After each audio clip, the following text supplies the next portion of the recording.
Děkuji za pozvání. Předem musím říct, že to tady máte úžasný fakt v tom Rudíkově. My jsme tady poprvé, máte to tady strašně hezký, což je zásluha vás všech pod vedením pana starosty teda.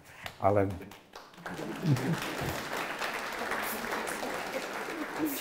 A druhou věc, kterou bych vám chtěl říct, že zrovna dneska nejsem úplně tak příklad, jak mají vypadat zdraví sportovci, protože jsem včera běžel Běchovice a on foukal strašně studený protivítr, takže to trochu smrkám a kejchám. Takže doufám, že to nebude moc rušit. Takže já jsem si pro vás připravil, pokud možno trošku zábavnější formou, takovej nezábavný pořád, nezávažný téma, jako je zdravý životní styl a jak se pokud možno dožít vysokého věku. Praotec všech lékařů Hippokrates stanovil základní atributy existence člověka. To je člověk, který žil asi před 2,5 tisíci lety a je to jídlo, pití, pohyb a odpočinek. Takže to jsou základní 4 atributy existence člověka.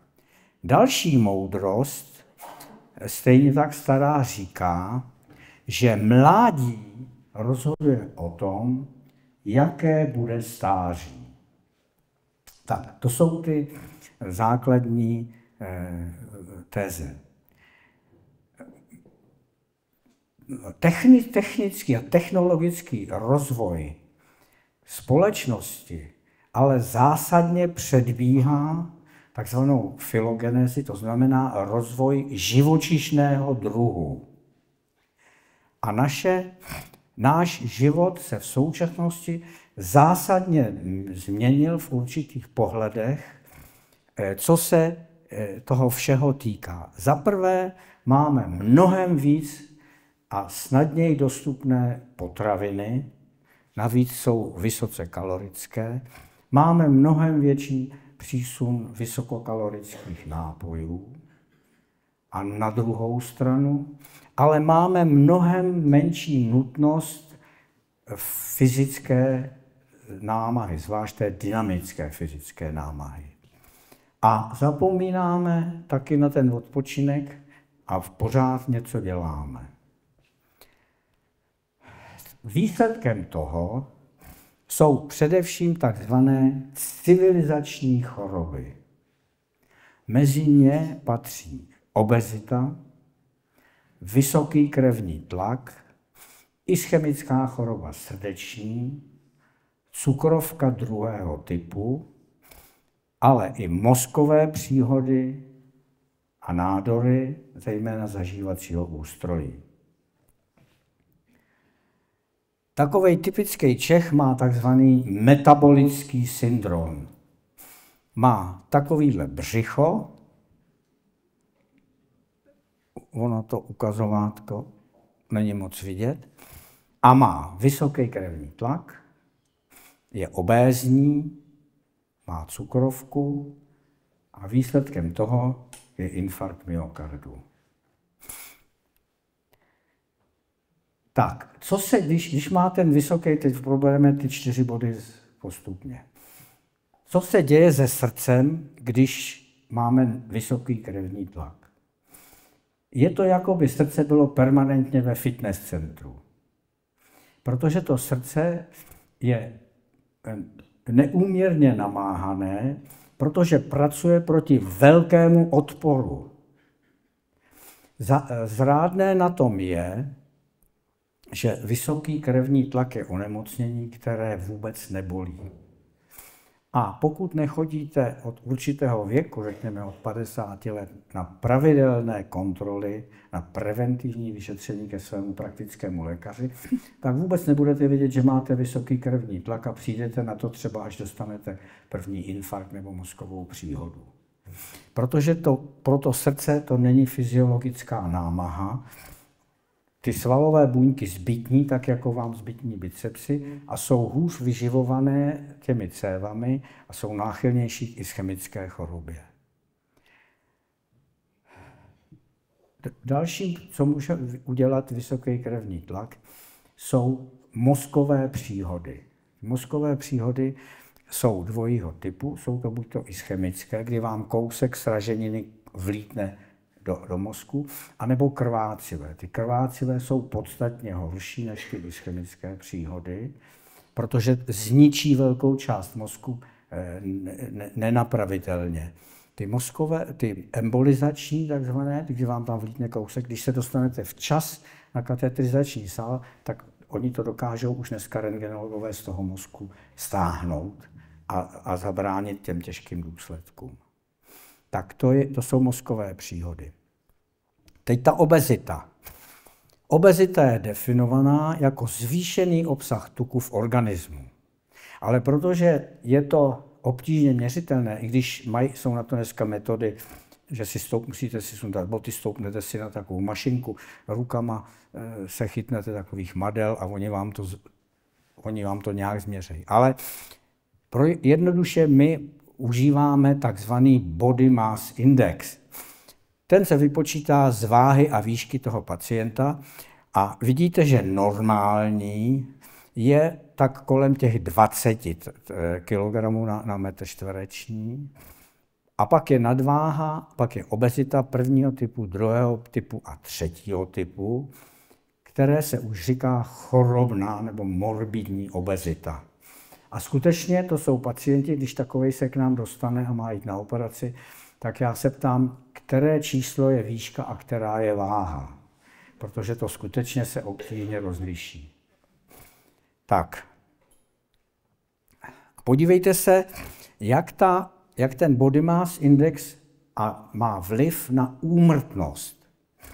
Vidíte, že je to u žen i u mužů podobné a vidíte, že ty, kteří jsou hubení, na tom taky nejsou úplně dobře a nejlépe jsou na tom ti, kteří mají ten body mass index kolem těch normálních hodnot a s tou tloušťkou, jak strašně stoupá předčasná smrt. Protože ta ohromná masa tuku, mimo jiné, v ní probíhá trvalý zánět. Prostě není to infekční zánět, je to takový specifický zánět, ale prostě ty lidi mají zvýšený CRP, to už dneska všichni vědí, to vám dělá pan doktor vždycky, když jste nemocní, ukazatel toho zánětu. Takže vidíte, že skutečně ta obezita je nebezpečná, a to i u žen, i u mužů. Tak, cukrovka. Lidé nevědí, ale takový první příznaky jsou, že chodí často čůrat, někdy zhubnou, můžou se přidat bolesti břicha, zvracení, mají pořád žízeň, takovej nasládlý zápach z úst a jsou unavení, přestávají dobře vidět, začnou být zmatení a můžou omdlít a dostanou se do diabetického komatu.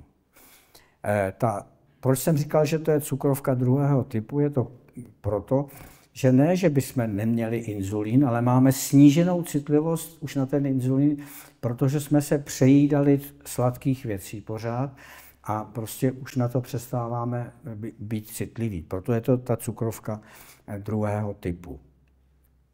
A tady vidíte, co všechno to postihuje. Cukrovka je nejčastější příčina sleposti v dospělosti. Můžete dostat mrtvici, přestávají vám fungovat ledviny a proto často častěji diabetici dospějí do stádia nevratného ledvinového selhání a musí přijít na transplantaci ledviny.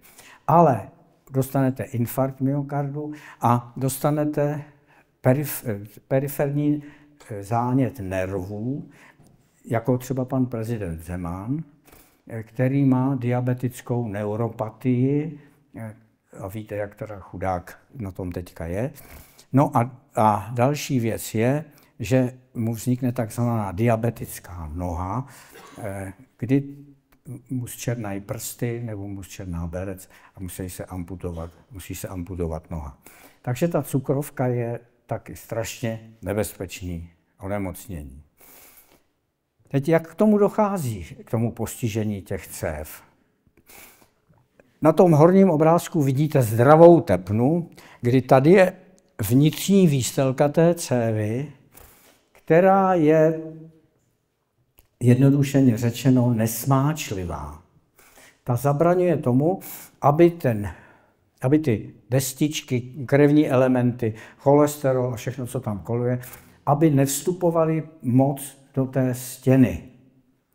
A když si dáme každou jednu cigaretu, tak se spočítá, že se hodně těch buníček odloupne a odumřou a kolují v té krvi a tam se dokážou spočítat. Čili odhalí to vnitřní stěnu a teďka papáme dobře, máme hodně cholesterolu, nehýbeme se a ten cholesterol vstupuje do stěny té tepny.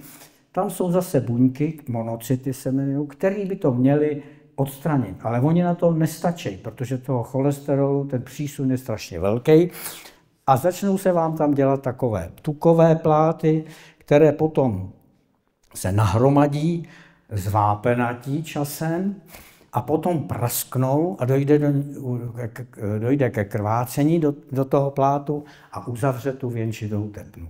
A máte infarkt myokardu. Takže takhle vzniká infarkt. Proto ta nejmodernější pomoc je, že zavoláte rychlou, odjedete na některý z katetrizačních sálů a tam vám tu tepnu zprůchodněj a tím to srdce zachrání.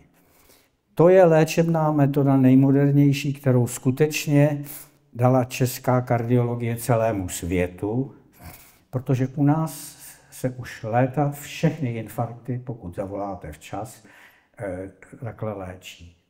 Když to profesor Vidimský, přednosta kardiocentra na Vinohradech, když to přednášel na Evropském kardiologickém kongresu a když jim řekl, že 98,5% infarktů je léčeno touto novou metodou, tak se někdo přihlásil do diskuse a řekl, jestli si to nepletl s výsledkem voleb do UVKSČ.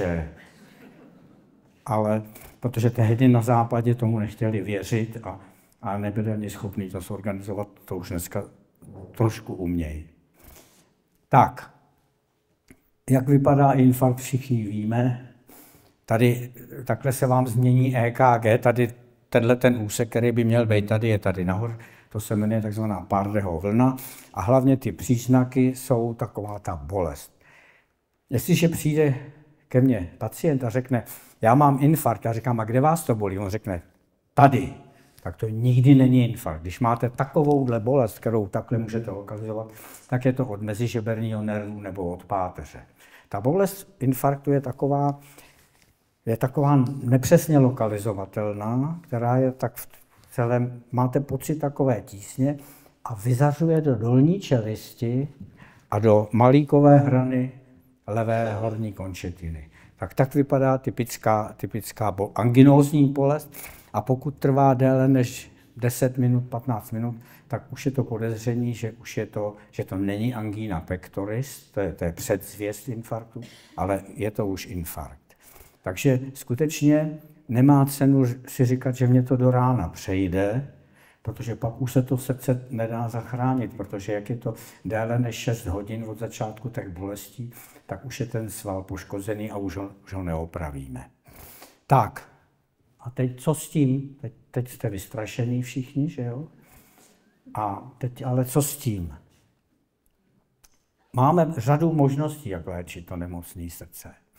Za prvé je potřeba udělat úpravu životosprávy.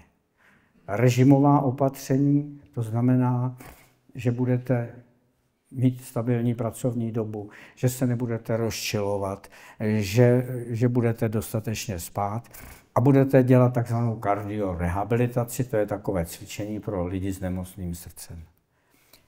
Když tohle nepomáhá, máme léčbu pomocí léků, a když ani to nepomáhá, tak máme invazivní výkony, kdy vám pomocí katetru můžeme roztáhnout tu cévu, nebo vám dáme kardiostimulátor a když ani všechno tohle nepomáhá, tak můžeme to srdce odoperovat, takže můžete zase žít normálně, ale musíte si uvědomit, že tu nemoc nezastavíme, pokud se neudělají bod číslo 1.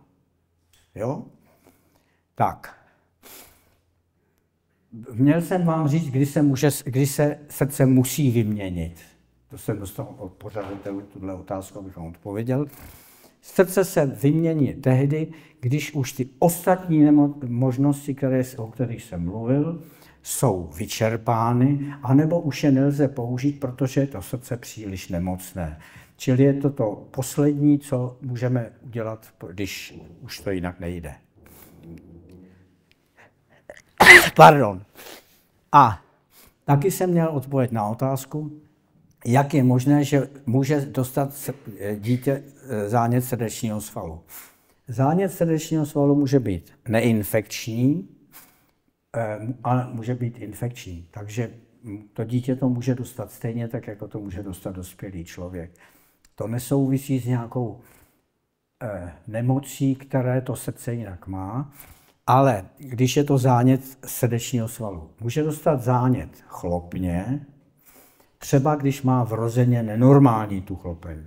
Jo? Když je ta chlopeň nemocná v narození, tak ta je náchylná na vznik zánětu ne srdečního svalu, ale srdeční chlopně. Tak.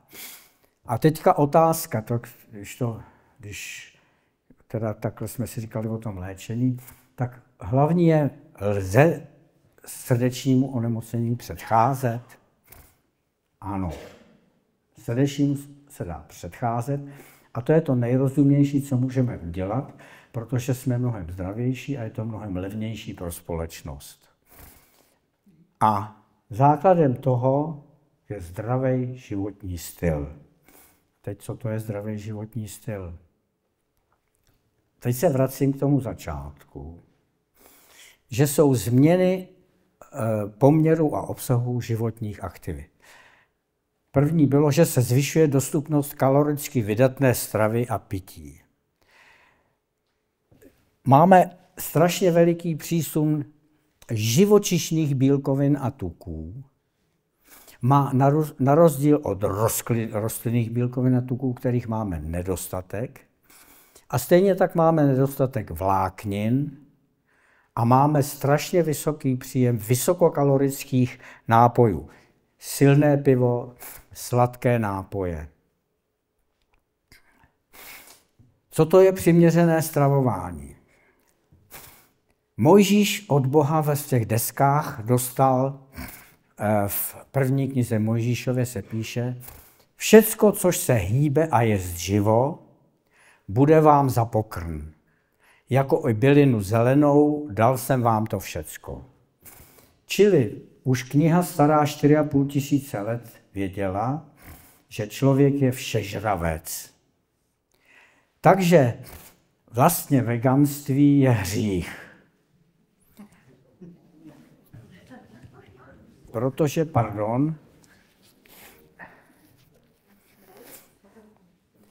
Protože když si vemete zvíře, které je vegan, jako třeba slon, tak ten celý den jenom se snaží něco sežrat, protože slon spotřebuje za den 100 kg sena a jeho stolice váží 90 kg. Takže v něm skoro nic nezůstane. Takže v současné době si myslíme, že ideální stravování je takzvaná středomořská dieta, kterou jedí lidi zejména v západní části, v Krétě a v jižní Itálii. A je složena hlavně ovoce, zelenina, luštěniny, cereálie, ryby a bílé maso,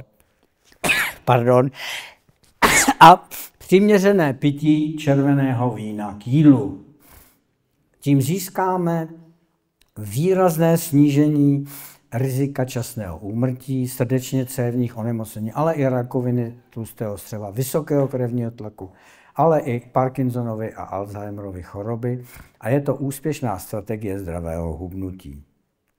Takže to je stravování. Další věc je, že se nám strašně mění nutnost zvýšené tělesné aktivity. Naši předci měli dříve smíšenou tělesní zátěž s převahou dynamické. My máme tělesnou zátěž dvojího typu. statickou, to je teď sedíme, já stojím, to je statická námaha, a když se hýbeme, tak to je dynamická. A ty naši předci to měli smíšené, oni museli na to pole dojít pěšky, pak tam sekali ručně tou kosou, a pak zase došli na zpátek. Večer si sedli v hospodě u piva až. Zatímco my ráno vstaneme, sedneme si k snídani, výtahem si jedeme do přízemí, pokud bydlíme v Činžáku, sedneme si do auta, odjedeme do práce autem, výtahem vyjedeme do 3. patra, sedneme si k obrazovce počítače. Máme pořád jenom statickou, nemáme dynamickou. Obrana proti tomu je jediná. Vyhledávat aktivity se zvýšenou dynamickou zátěží. Což teda můžou být taneční zábavy, ale musí to být polka, valčík, ne takový, jak říkám, líčko na líčko ve 3 ráno v baru na sobě zavěšený. To není to správný. Ale Charleston nebo jive nebo rock and roll. Jo? Ale především je to sport. Já tvrdím, že primárním cílem sportování není výchova olympijských šampionů, ale zdravá populace, abychom byli všichni zdraví. A že přitom vyroste reprezentant nebo olympijský vítěz, to je třešnička na dortu, ale nemá to být smyslem, jako bylo v NDR, kde byly chovné stanice na špičkový sportovce a spali je různýma anabolikama a tak dále. To určitě není cílem sportování. A teďka v průběhu našeho života, ale ten sport musí plnit různé funkce. V dětství ten sport má u dítěte zejména naplňovat kompenzatorní požadavky změněného způsobu života, musí stimulovat aktivní zdraví, výkonnost, ale i proces rovnoměrného růstu a vývoje. Proto já jsem moc nesouhlasil, převčírem byl v televizi takový dlouhý pořad, jak je to úžasný, jak děti chtějí hrát lední hokej a že ve 4 letech už přivedou ty tatínkové maminky na led, oni dostanou brusle, dostanou takovýto chodítko, jak mají nemocný hodně lidi a s tím jezdí po ledu. S tím já absolutně nemůžu souhlasit. Ty děti mají ze začátku dělat všeobecný rovnoměrný rozvoj a ta rehole toho tréninku by měla podle zdravotních doporučení nastávat až po 10. a 12. věku, protože předtím to musí dávat tomu človíčkovi radost ze hry. A ne, že na něj někdo bude řvát, že teď musí doleva, teď musí doprava a že to dělá pomalu a tak dále. Toto dítě nezíská lásku k tomu pohybu. Jo? Čili ta řehole organizovaného tréninku měla nastat až po 10. či 12. roku věku. Když jsem tohleto přednášel trenérům a učitelkám spíš teda, tak oni říkali, že to je těžký s těma rodičema. Ty rodiče už v každém vidějí Jágra nebo v něm vidějí Messiho takže je to, aby si to rodiče uvědomili. A když tohleto děláte, tak uvidíte, že vám ta radost z toho pohybu přetrvá i v seniorském věku. Tady mě vidíte asi kilometr před cílem pražského maratonu a že ještě se směju. Jo? Takže ono vám to pak vydrží a budete s tím blbnout dlouho. Ale předpoklady zdravého sportování jsou zase správné stravovací návyky, odpočinek a dostatek spánku. Rozhodně po nějakým flámu nemáte si dávat intenzivní trénink, protože jestliže vás bolí hlava, to znamená, že máte lehký otok mozku, máte málo draslíku, protože jste hodně čůral, takže si můžete vyvolat arytmii ve smyslu fibrilace síní. Takže můžete se jít vyklusat, ale rozhodně ne intenzivní trénink. Další problém je v tom, že se zdokonalováním komunikačních technologií narůstá množství informací a je kladen důraz na okamžitá řešení a tím se dostáváme stále častěji do stresových situací. Dřív, když nebyly mobilní telefony, a tak málo kdo měl telefon na venkově, když jste chtěli zavolat odsaď do Prahy, tak jste se na poště objednali, řekli jste číslo, tam jim zavolali a řekli, přijímáte hovor z Rudíkova? A teprve, když on řekl ano, tak oni zavolali tak Rudíkov, máte to v druhé kabince, jo? Čili na všechno bylo spoustu času. Dneska všechno máte, mobilní telefon, a všechno musí být hrozně. Takže jsme pořád ve stresových situacích, protože se má všechno řešit hned. Tady vidíte, kdy vzniká stres.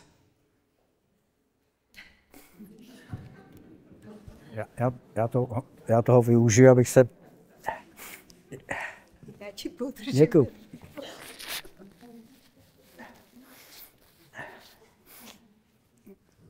Takže stres to je taková napětí, zátěž a je to funkční stav, ke kterému dochází při vystavení organismu mimořádným podmínkám, působením, je to tělesná a psychická reakce na ten stresový podnět. Ale na druhou stranu, kdybychom neuměli reagovat na stres, tak nemáme nejmenší šanci na přežití. Ten, kdo umí lépe reagovat na stres, ten má větší šanci na přežití. Tak a teď máme dva druhy stresu. Eustres, to je pozitivní zátěž, která v přiměřené míře stimuluje jedince k lepším výkonům. Já tady ukážu slečnu Sáblíkovou, protože její trenér to používá k tomu, aby ji vybudil a navedl u ní ten stav, aby jela rychle na těch bruslích. Ale pokud to je adaptace na větší výkon. Ale pokud ten stres překročí určitou hranici, tak se z něj stane distres. Je to nadměrná zátěž, která může jedince poškodit a může dokonce vyvolat i smrt. Až 80% tělesných obtíží se říká, může být nezvládnutým stresem. Vy si myslíte, že máte nějakou nemoc, máte příznaky té nemoci, ale je to psychická reakce a je to takzvané psychosomatické onemocnění. Tak, teďka, láska je eustres nebo je to distres? Prosím? Eustres, že tak. Ten rytíř, aby tu princeznu vysvobodil, tak měl takovou sílu, že tý sani usekal 7 hlav a vysvobodil ji. Ale Romeo a Julie z nešťastné lásky spáchali sebevraždu. Takže jeden a týž podnět může být eustres, ale i distres. Podle míry, intenzitě, jakou působí. A my reagujeme na ten stres 2 věcmi. Já říkal jsem, že to je psychická a tělesná reakce. Psychickou je řízena novou částí mozkové kůry, kterou máme tady vepředu, kterou se lišíme od zvířat a tam to hodnotíme rozumem. Ale tělo na ten stres reaguje a to je prastará část mozku, kterou jsme zdědili už po dinosaurech, v amygdale a v těch hlubokých podkorových centrech a ta ovládá ty tělesné reakce a s tím nic neuděláme. To tak je. A i když si myslíme, že to tak není, tak tělo prostě reaguje. Tak, čili když ten šéf takhle na vás křičí, tak vy se ovládnete a neuděláte tohleto. Ale my reagujeme stejně jako neandrtálci a jako zvířata a je to příprava organismu na boj nebo útěk. Je to příprava na nějakou fyzickou akci. A jak jsem říkal, ta stresová reakce je stará miliony let. I rostliny umějí reagovat na stres. No a ta psychická reakce ale může ovlivnit i tu fyzickou, protože vyplaví se nám adrenalin a nejdřív jsme v euforii, ale pak dojde ke poruše koordinace, máte třes a jak víte, když tu 40letou komtesu někdo požádal konečně o sňatek, tak se jí podlomily kolena, protože to byl takový stres, že nezůstane starou panou, takže a může to vyvolat úzkost a deprese. No, Co se při té tělesné reakci s tělem děje? Jestliže máme dělat nějakou fyzickou akci, tak se nám vyplaví z jater zásobní, z glykogenu se udělá cukr, stoupne nám hladina cukru v krvi, vyplaví se nám mastné kyseliny, triglycerid, cholesterol, aby ty svaly měly energetickou zásobu. Srdce se nám rozbuší, protože musí zásobovat více krve do těch svalových orgánů a dojde k takzvané redistribuci. Třeba přestane týct do kůže, protože to při stresu nepotřebujeme. Taky víte, když máte stres, tak máte studený ruce, že? A taky nám teče, začnete dýchat a teče nám málo do ledvin. Tahle ta sestřička, když se jí novináři ptali, jestli se jí nechce čůrat při těch dlouhých operacích, tak řekla, já umím dát ledviny na zpětný chod. Čímž vyjádřila to, že se nám fakt nechce čůrat. Že děláme třeba 6-8 hodinovou operaci a nechce se nám vůbec čůrat, protože ten organismus za ty miliony let ví, že se třeba bude potit a že bude ty tekutiny potřebovat. Ale zvýší se nám i srážlivost krve, protože ten organismus ví, že možná bude krvácet, aby nevykrvácel. No a jestliže máte zúženou tu věnčitou tepnu a rozčílíte se, zvýší se nám srážlivost krve, no a může se ta céva ucpat, takže můžete po rozčílení dostat infarkt. No a co udělá moderní člověk, když má stres? Zapálí si cigaretu, sedne si před obrazovku počítače nebo televize a aby si obalil nervy, dá si něco sladkého. Udělá vůbec to nejhorší, co po takové situaci může udělat. Takže, jak bychom měli reagovat? Ten sportovní pohyb je náhražka boje při stresu. Já tady ukazuju Emila Zátopka, jehož heslo bylo, když nemůžeš, tak přidej. Já skutečně, když jsem ještě hodně operoval a dělal jsem třeba 2 srdeční operace za den a byl jsem utahaný, tak pak jsem se šel proběhnout na hodinu a všechno ze mě spadlo, protože jsem spálil ty věci, které mi kolovaly v krvi. A vyplavil jsem si navíc teda endorfíny, což vám řekne každý, kdo sportuje, že ty endorfíny, to jsou drogy tělu vlastní, které se samoprodukuje a dělá to takový pocit prima nálady a krásný únavy. Tak, teďka někdo vám řekne, já mám zahrádku a okopávám a tak dále. To není ono. A můj dědeček kouřil a byl tady do 90 let. To je špatný příklad. Ale otázka zní, proč budu cvičit? Prodloužím si tím život? Americká taková hygienická služba nebo public health říká, že i při zahájení cvičení ve středním věku si prodloužíme život o 2 roky. A je to prevence všech těch civilizačních chorob, o kterých jsem mluvil. Srdečně cévní, infarkt myokardu, mozková příhoda, ale i osteoporózy.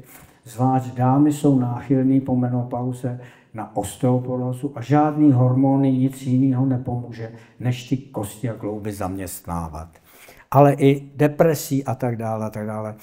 A tou fyzickou aktivitou nebudeme ztrácet svalovou hmotu a nestaneme se křehkými, kdy se lehce zraníme.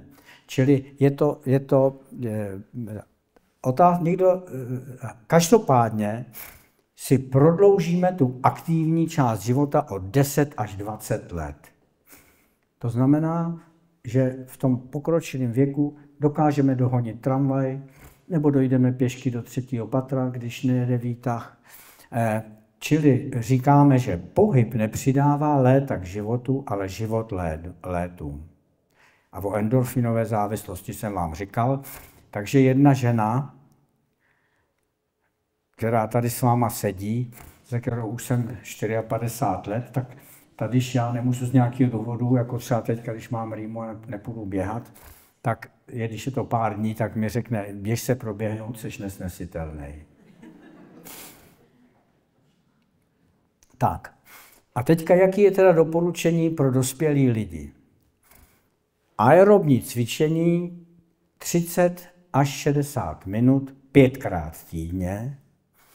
Nemá to přesahovat 60 minut, má to být mezi spíš 45 až 60 minut a posilovat 2krát týdně. A teď si musíme říct, co to je ta aerobní sportovní činnost. Pardon, tak. My musíme cvičit především vytrvalost. A tu tepovou frekvenci, při které bychom se měli pohybovat, si vypočteme podle jednoduchého vzorečku. To je 220, jako elektřina, minus věk, to všichni víme, že jo? Neví někdo, kolik mu je let? Tak můžete všichni sportovat, je to dobrý. A z toho, tam vám vyjde nějaký číslo, a z toho byste měli 50 až 70, půlku až 3/4 toho čísla je tepová frekvence, orientačně řečeno, ve které se máte pohybovat při tom sportování. Čili když půjdete na procházku se psem, tak to v žádném případě nedosáhnete. Když půjdete okopávat zahrádku, tak to taky nedosáhnete. Ale dosáhnete to velice dobře při dobré chůzi s hůlkami. Ten Nordic Walking já doporučuji všem seniorům a všem lidem, kteří třeba mají nadváhu a nemůžou běhat, protože by si zničili klouby, aby začali s Nordic Walking, ale musíte prosím koupit si dobrý ty hůlky. Ty skládací nejsou moc dobrý, protože ty se vám budou zkracovat při chůzi a to. Chce to koupit dobrý hůlky a někdo vám musí ukázat, jak se s tím chodí, ne je za sebou tahat takové. To není Nordic Walking, opravdu musíte zaměstnávat celé tělo a tím je ta námaha o 30% větší než při normální chůzi. Musíme cvičit obratnost a sílu, to znamená 2krát týdně posilovat. Úplně můžeme zapomenout na rychlost, protože, jak jsem říkal, maximální tepová frekvence je 220 minus věk, z toho vyplývá, že s věkem klesá maximální tepová frekvence a pro rychlost potřebujeme velkou tepovou frekvenci a tými nikdy nedosáhneme. Jo? Čili na to můžeme zapomenout. Tak. Byla otázka, co jste si přáli, proč je pomalejší tepová frekvence lepší? Protože srdce pracuje mnohem ekonomičtěji. Podívejte se, krysa má 400 tepů za minutu a žije 2 roky, velryba má 30 a žije 100 let. Mezi lidmi koluje mylná představa, že srdce je orgán, který nemůže nikdy odpočívat. A to je velice mylná představa, protože srdce víc odpočívá, než pracuje. Já vám to vysvětlím. Srdce pracuje v takzvané systole. To je, když se stáhne a vypudí tu krev, která do něj přitekla, do levé komory z plic, do pravé komory z těla a vypudí to do plic a do těla.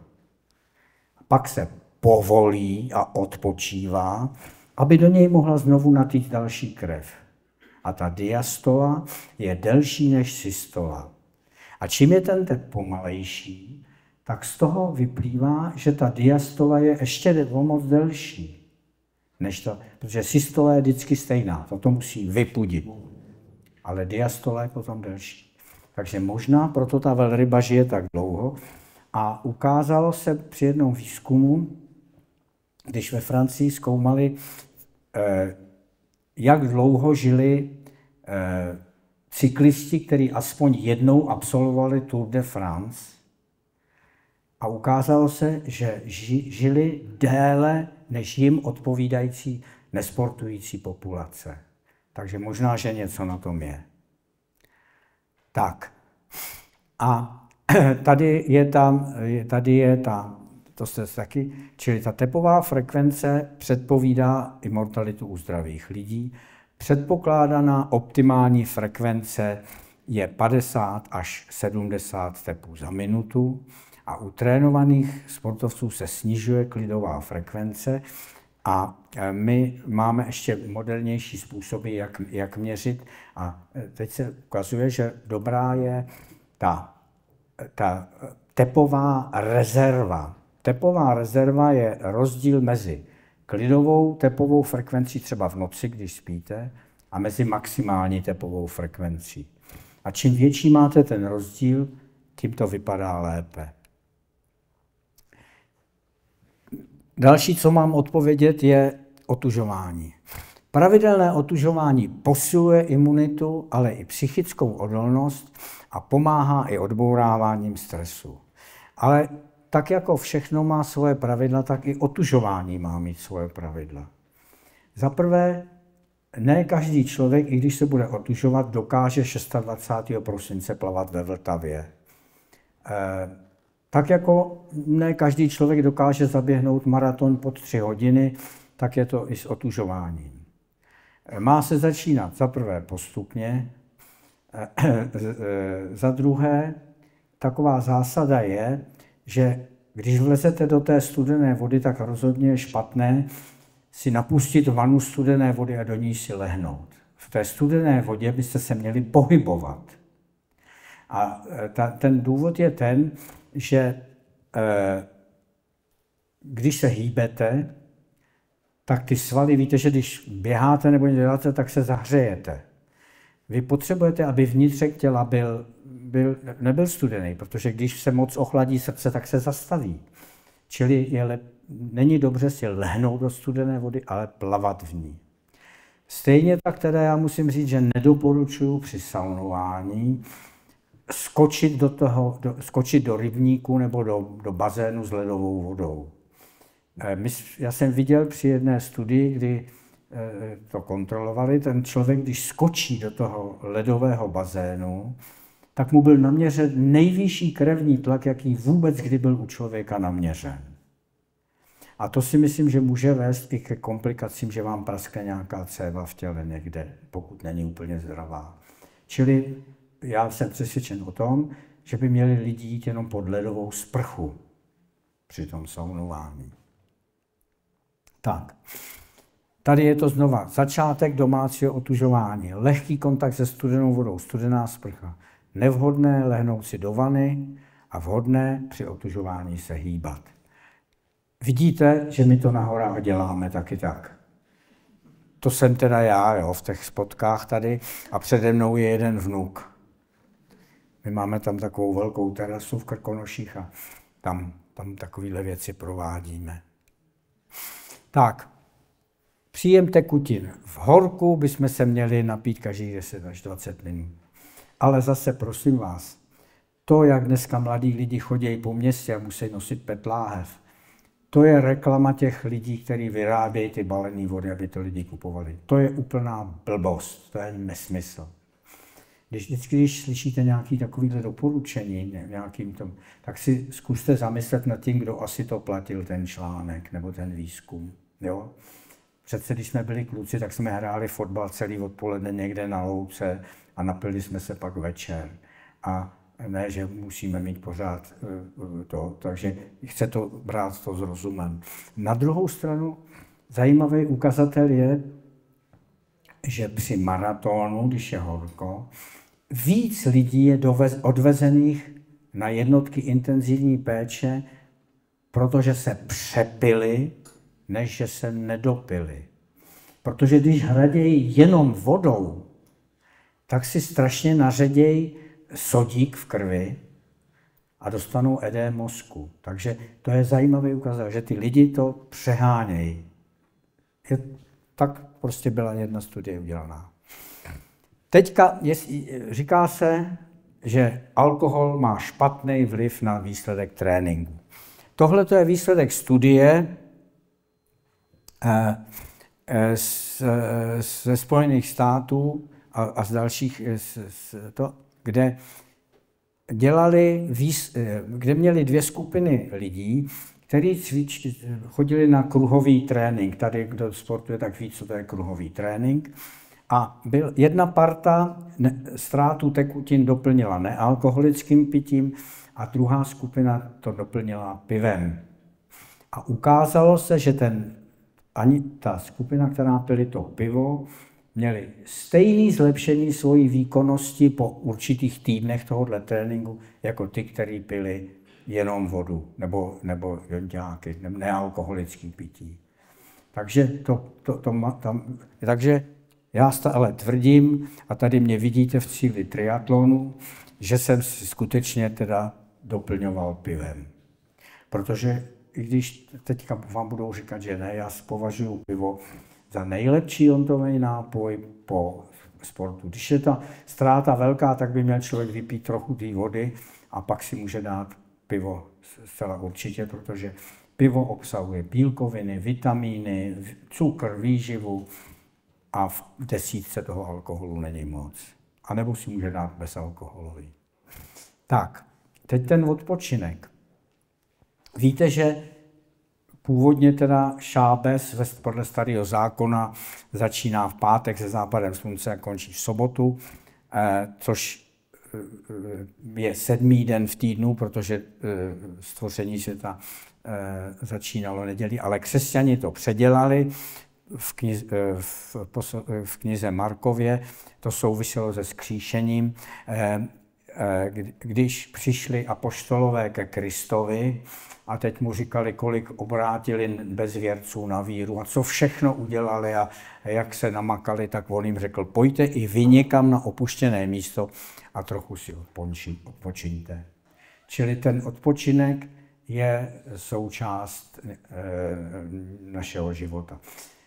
Jsou země, kde když budete v neděli něco dělat, tak z toho můžete dostat pokutu. Naši kamarádi kdysi emigrovali se starou Škodovkou do Švýcarska a když to ten kamarád v neděli opravoval, tak přišel policajt a dostali pokutu. Protože Švýcaři jsou takoví, že se udávají navzájem, tak je někdo udal, že v neděli. Takže když to v neděli opravoval, takže prostě porušil zákon, že se v neděli nesmí pracovat. Což je teda extrém. Oni taky hned řekli, že v takovéhle zemi žít nebudou a odjeli do Švédska a žijou spokojeně ve Švédsku. A nevím, tam možná můžou v neděli opravovat. Takže to je všechno, co jsem vám chtěl říct. Tohle to je krásný video, který se nehejbe, tam ty paní skáčou, ale jak jsme to nerozpohybovali, je tam krásná muzika, oni skáčou. Takže to je všechno, děkuji vám za pozornost. Pokud máte ještě se mnou trpělivost a chuť, tak se mě můžete ptát na něco. A můžete se mě ptát na cokoliv, jenom se mě neptejte, jestli je lepší růžový prášek než bílej, protože za prvé tomu nerozumím, protože jsem chirurg, a za druhý to zajímá jenom vás a ne ty ostatní. Takže ptejte se úplně na co chcete, nemám žádnou 13. komnatu. Děkuji vám za pozornost.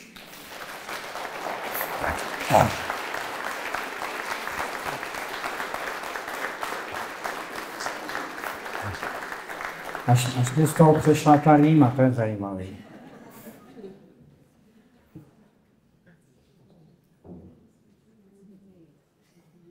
Ano, prosím. Já jsem se zeptal, pane profesore, jakým způsobem byste se snažil motivovat takový ty teenagery v takovém tom věku, těch 14-15 let, kteří pořád mají tendenci, že přijdou ze školy, jsou unavení a jediné, co je zajímá, je, že ležou a koukají se do mobilu.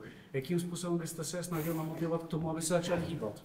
No, to je strašně velký problém v té pubertě. To má začít daleko dřív. Já si myslím, že to má začít daleko dřív. Tak zaprvé by měli, rodiče by měli jít příkladem. Jo? A maminka musí říct, hele Franto, přece se nenecháš od tatínka předběhnout takovejhle. Takže možná takovou nějakým psychologickým nátlakem od těch rodičů. Ale hlavně by to mělo začít, prostě rodina je základ všeho. A ty děti by to měly vidět od rodičů. Že ty rodiče nemusí tak blbnout, jako třeba já, jo? Že každý den někde běhám, nebo jezdím na kole, nebo plavu. Ale skutečně těch třikrát týdně. Ono zase, když to přeháníte, jo, ukazuje se, že proč jsem říkal do 60 minut? Protože jsou nové studie, které ukazují, že pro zvyšování té kondice, když je ten aerobní trénink do 60 minut, tak to posiluje imunitu. Ale když ten trénink trvá příliš dlouho, 1,5 hodiny, 2, tak to dočasně tu imunitu sníží. Jo? Ale když chcete pak dělat výkonnostní sport, tak musíte někdy trénovat díl. Ale pro to zdraví by to mělo být do té hodiny. Zase, když je to méně než té 3/4 hodiny, tak to taky není úplně ono. Ale mělo by to, čili to už je dost pozdě v tom.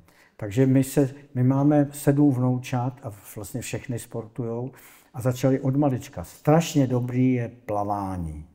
Strašně dobrý je plavání, protože to vůbec za prvé to zaměstnává celé tělo a za druhé tam nejsou žádný nárazy, otřesy a tak dále. Čili ty děti, za nás byla takzvaná základní tělesná výchova, což byla taková všeobecná gymnasticko-sportovní průprava. Ta dneska bohužel schází a začíná se s tou specializací a to není dobře. Takže u toho puberťáka jedině ten otec musí sportovat a nabídnout mu to a asi jo, ale hlavně je to pozdě, mělo by to začít dřív. Pane profesore, jak dlouho trvá průměrně operace srdce nebo takhle výměna srdce a která část je nejsložitější, nejnáročnější na ty transplantaci nového srdce? No, transplantace srdce nepatří mezi ty nejsložitější operace, které děláme, ale každá operace může být jednoduchá, pokud třeba to srdce ještě nebylo nikdy operované. A může být strašně složitá, když už bylo třeba 2x, 3x operovaný, je tam spoustu srůstů, nebo když ten pacient už je na tom umělém srdci, tak to může být hodně složitý. Taková nekomplikovaná transplantace srdce trvá takových 5-6 hodin. Jo? Protože my, když to srdce to srdce vydrží bez krevního zásobování 3, maximálně 4 hodiny. Dneska už máme takového drahého pomocníka, že my to, když to srdce vezeme zdaleka, tak ho můžeme dát na takzvaný Transmedix, což je zařízení, kam se to srdce připojí a ono tam pracuje, tam protéká krev s ním, ale funguje, ale nepracuje, jede na volnoběh. A to vydrží až 6 hodin. No a my, když ho našijeme, to srdce, tak pak ho necháváme hodinu na tom, mimotělním oběhu a ono taky zase jede na volnoběh a zvyká si postupně na to nové prostředí. A to je nejsložitější část té operace, aby to srdce převzalo ten oběhový systém toho příjemce, protože doteďka bylo zvyklý pracovat pro toho dárce, který měl jiný oběh. Tak to je nejsložitější část. Je to pravda.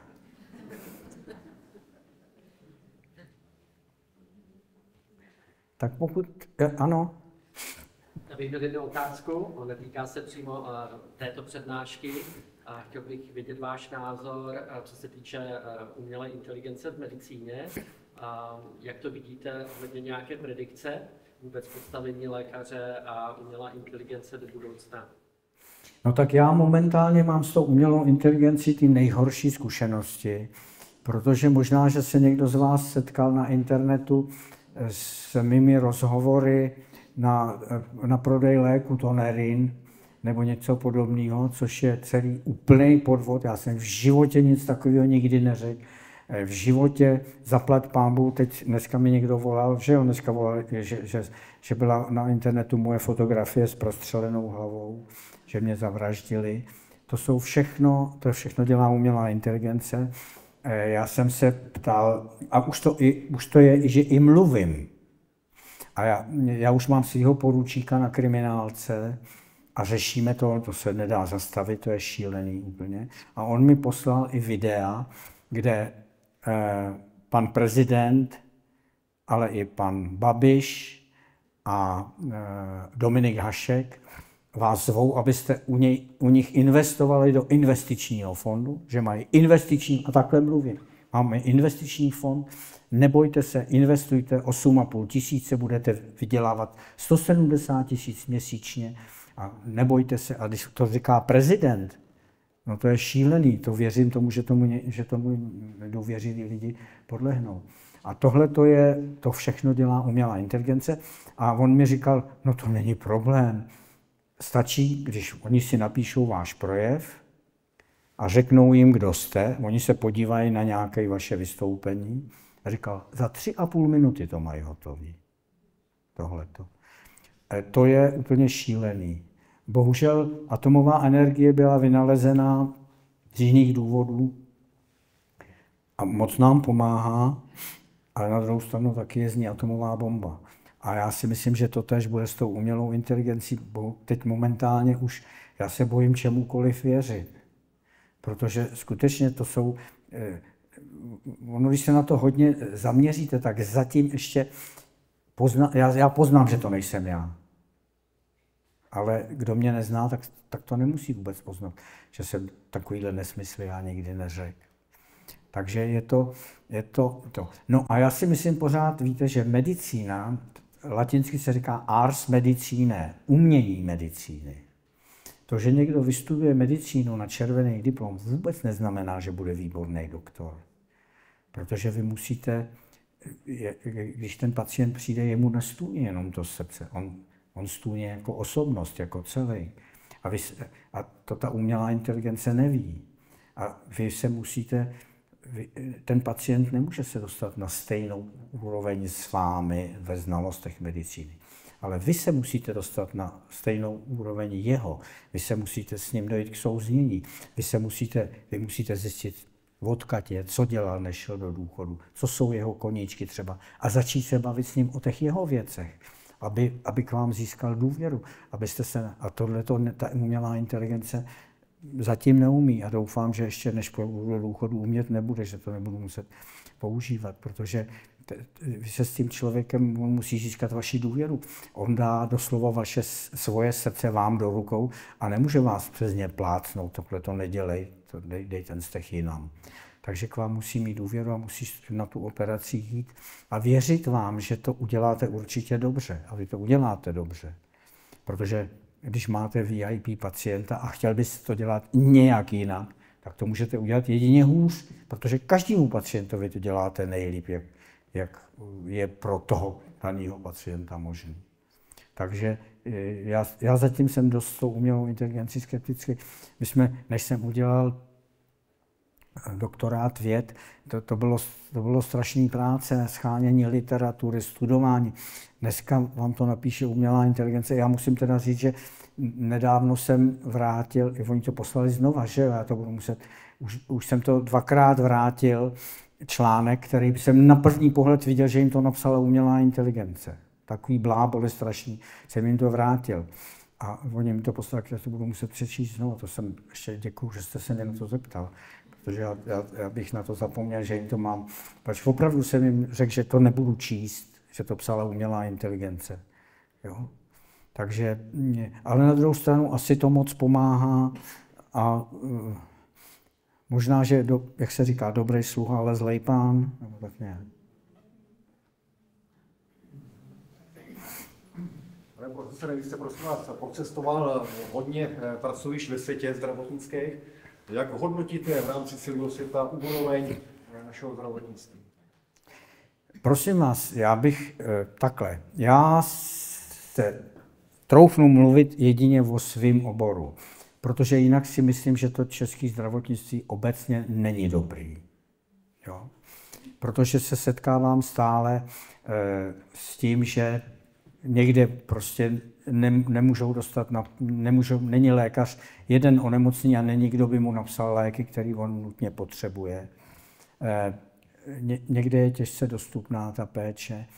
Na druhou stranu můžu říct, že co se týče té kardiochirurgie, tak skutečně česká kardiochirurgie a kardiologie i světu něco dala, a co se týče péče o srdce, tak jsme na jakékoliv srovnatelné úrovni s tím. Ale dokud mě budou volat kamarádi a budou říkat, Honzo, prosím tě, náš dědeček, babička, leží v nějaké nemocnici a oni nám nic neřeknou, my nevíme, co mu je, tak to je špatně.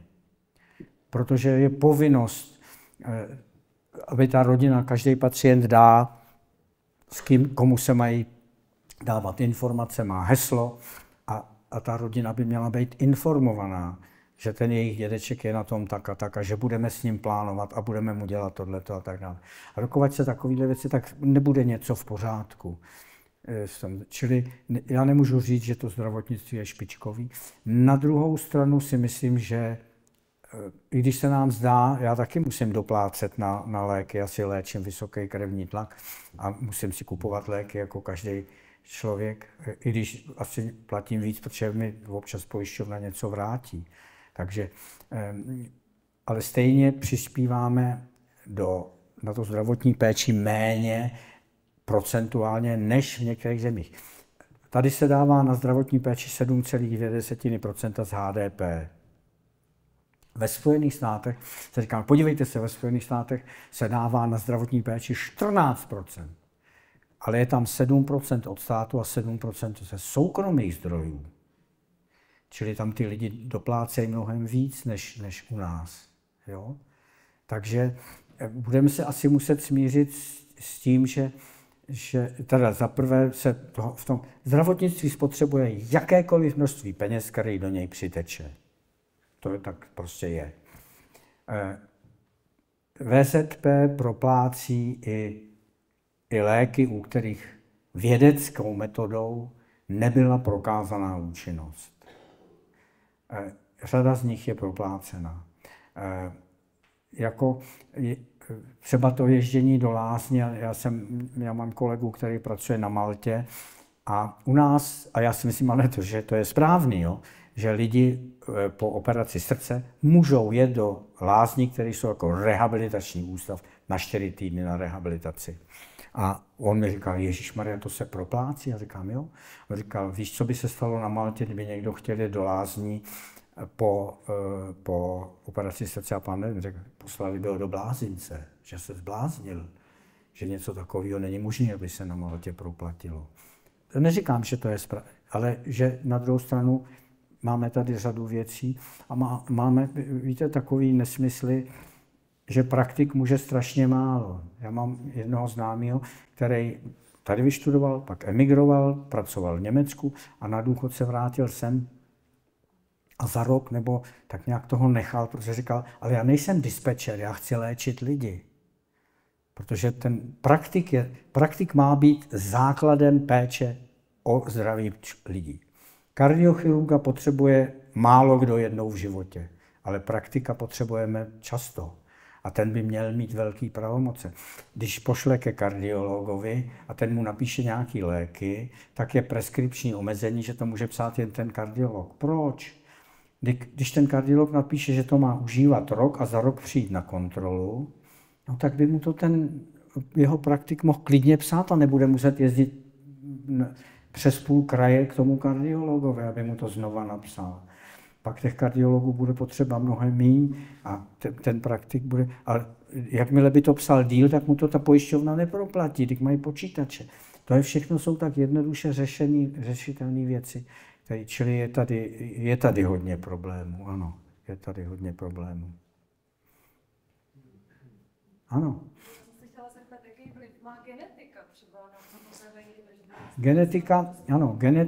Genetika je jedno ze základů, pokud se bavíme třeba o rizikovém faktoru ischemické choroby srdeční, tak těch rizikových faktorů je spoustu, ale je asi 5 těch základních a genetika patří mezi ty nejdůležitější. Protože ta genetika může ovlivnit metabolismus cholesterolu a jsou rodiny, které mají takzvanou rodinnou hypercholesterolémii. A to je, takže genetika je, ale nejen na ischemickou chorobu srdeční. My máme dokonce v IKEMu máme oddělení, které se zabývá genetickými onemocněními velkých tepen. Protože jsou onemocnění, třeba Marfanův syndrom, to jsou takový strašně dlouhý, hubený lidi s takhle tlustejma brejlema, mají takový prsty dlouhý a ti umírají často ve věku kolem 35 let na to, že jim praskne aorta. Jo? Ale musí se to včas, my už dneska děláme metodu, že tu aortu včas obalíme a jsou zachráněný. Takže máme už na onemocnění srdce geneticky máme celý specializované oddělení. Takže genetika je strašně důležitá. ale s tou jste se narodila, s tou nic nenaděláte. Ale s těmi ostatními rizikovými faktory, jako je nedostatek pohybu, jako je kouření, jako je neléčení si vysokého krevního tlaku, s těmi můžete něco udělat.